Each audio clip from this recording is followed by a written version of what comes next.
नमस्कार साथियों, स्वागत है आप सभी का हमारे पंकज दुबे साहित्य यूट्यूब चैनल पर। आज हमारा एक नया प्रकरण है सर्वनाम और सार्वनामिक विशेषण में अंतर। बहुत सारे छात्र परेशान हो जाते हैं कि सर्वनाम में और सार्वनामिक विशेषण में हम सर्वनाम को कैसे पहचानें। तो आज हम जो है वही टॉपिक यहाँ पर आपको दिखा रहे हैं।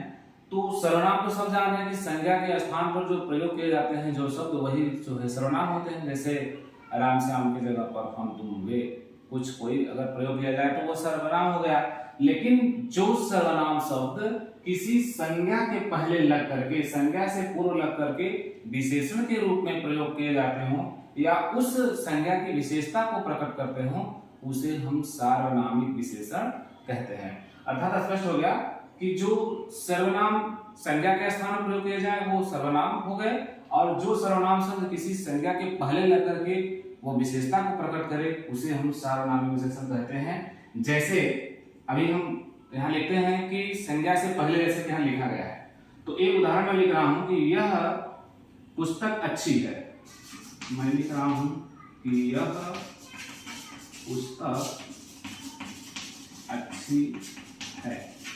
अब देख लीजिए यहाँ पर है कि जो सर्वनाम किसी संज्ञा के पहले लगकर उसकी विशेषता को स्पष्ट करे उसे हम क्या कहते हैं, सार्वनामिक विशेषण कहते हैं। तो यहाँ पर जो है दिया है कि यह पुस्तक, कौन सी पुस्तक, यह पुस्तक, तो यह शब्द जो है इस पुस्तक की विशेषता को बता रहा है, इसलिए इसे हम सार्वनामिक विशेषण कहेंगे। या दूसरा मैं लिख रहा हूं कि वह पुस्तक उठा लाओ। कौन सी पुस्तक, वह पुस्तक, तो यह जो है वह शब्द जो है इस पुस्तक की विशेषता को स्पष्ट कर रहा है, तो इसलिए यह क्या होगा, यह भी सार्वनामिक विशेषण होगा। या दूसरा लिख रहा हूं कि तुम्हारा घर, एक उदाहरण है कि तुम्हारा घर बहुत सुंदर है या सुंदर है, कुछ भी लिख सकते हो आप। अगर ऐसा शब्द है, घर एक संज्ञा है, तो वह घर की विशेषता क्या होता है, तुम्हारा।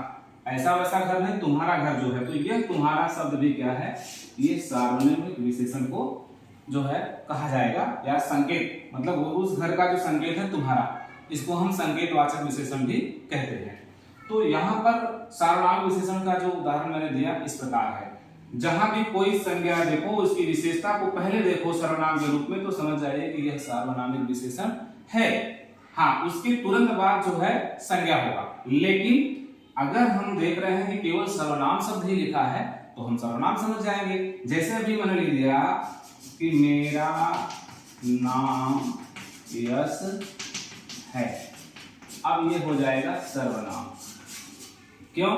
क्योंकि यहाँ पर कोई जो है ये नाम केवल लिखा हुआ है, यह जो है नाउन नहीं है, कोई संज्ञा शब्द नहीं है।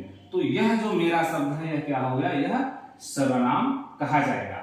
या वह वही रख दो, वह वही रख दो, ये भी क्या हो जाएगा, सर्वनाम।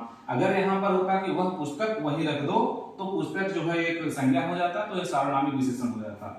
तो यहाँ पर यह वह वही रख दो, अर्थात यह क्या हो गया, सर्वनाम कहा जाएगा।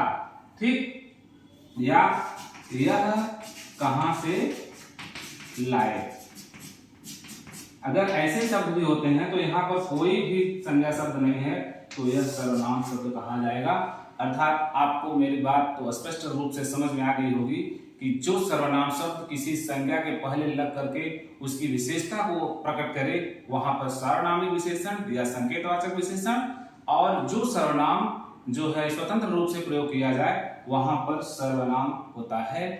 तो साथियों, मुझे उम्मीद है कि यह प्रकरण आपको समझ में आ गया होगा। इसके आगे दूसरे वीडियो में दूसरा प्रकरण लेकर हम आएंगे। तब तक के लिए धन्यवाद।